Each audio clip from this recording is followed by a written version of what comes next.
কৰিলে বা কেনেকুৱাকৈ চাওক, ভাৰত চৰকাৰে মোদী ডাঙৰীয়াই তেখেতৰ দ্বিতীয়টো কাৰ্যকালত ভাৰতবৰ্ষৰ 112খন জিলাক আকাংক্ষিত জিলা অৰ্থাৎ পিছপৰা বা বেকৱাৰ্ড ডিষ্ট্ৰিক্ট হিচাপে চিনাক্ত কৰি এই জিলাসমূহক উন্নয়নী যিটো যাত্ৰা, এই যাত্ৰাটোত অংশগ্ৰহণ কৰাৰ বাবে এটা সিদ্ধান্ত লৈছে।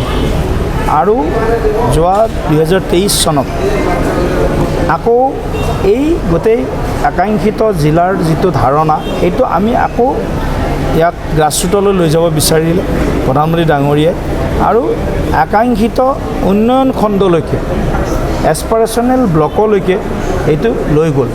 ভাৰতবৰ্ষৰ 329খন জিলাৰ 500টা ব্লক এই এছপাৰেশ্যনেল ব্লক প্ৰগ্ৰেমত অন্তৰ্ভুক্ত কৰা হৈছে।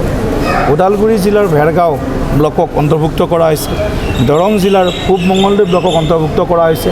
এনেকৈ অসমৰ 20টা ব্লক, 7খন আকাংক্ষিত জিলা আছে আৰু কেইবাখনো আকাংক্ষিত জিলাৰ বাহিৰত থকা জিলা সামৰি 20টা ব্লকক আমি এই এছপাৰেশ্যনেল ব্লক প্ৰগ্ৰেমত অন্তৰ্ভুক্তি কৰা হৈছে।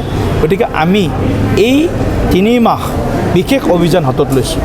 এই 3 মাহৰ বিশেষ অভিযানত আমি এই ব্লকত চৰকাৰৰ বিভিন্ন আঁচনি সফল ৰূপায়ণ আৰু এই আঁচনিসমূহৰ বিষয়ত এটা ব্যাপক সজাগতা সৃষ্টি কৰি আমি কেনেধৰণে এই পিছপৰা ব্লকটোক আমি আগবঢ়াই লৈ যাব পাৰোঁ, পিছপৰা জিলাখনক আমি আগবঢ়াই লৈ যাব পাৰোঁ, এই গোটেই কথাখিনি আমাৰ শিক্ষাৰ ক্ষেত্ৰতে হওক, কৃষিৰ ক্ষেত্ৰতে হওক, স্বাস্থ্যৰ ক্ষেত্ৰতে হওক বা মহিলা বা অন্যান্য শিশুৰ স্বাস্থ্যৰ সুষম আহাৰ, পুষ্টিকৰ আহাৰৰ ক্ষেত্ৰতে হওক ইত্যাদি যিবিলাক ইণ্ডিকেটৰ্ছ আছে, ইণ্ডেক্স আছে, এই গোটেই কথাবিলাকক আমি আগবঢ়াই লৈ যোৱাৰ কাৰণে এই 3 মাহৰ অভিযান হাতত লৈছে। নীতি আয়োগে গোটেই কথাখিনি নিজেই তদাৰকী কৰিছে। গতিকে আজি আমি ওদালগুৰি জিলাত এই জিলা আকাংক্ষিত আৰু উন্নয়ন খণ্ড আকাংক্ষিত কাৰ্যসূচীটো ইয়াত আয়োজন কৰিলোঁ। এটা ব্যাপক অভিযান আজিৰ পৰা আমি এই জিলাখনত আৰু বিশেষকৈ ভেৰগাঁও ব্লকত আমি আজিৰ পৰা আমি আৰম্ভ কৰিলোঁ। অহা 3 মাহ এই 30 ছেপ্টেম্বৰলৈ এই অভিযান চলিব।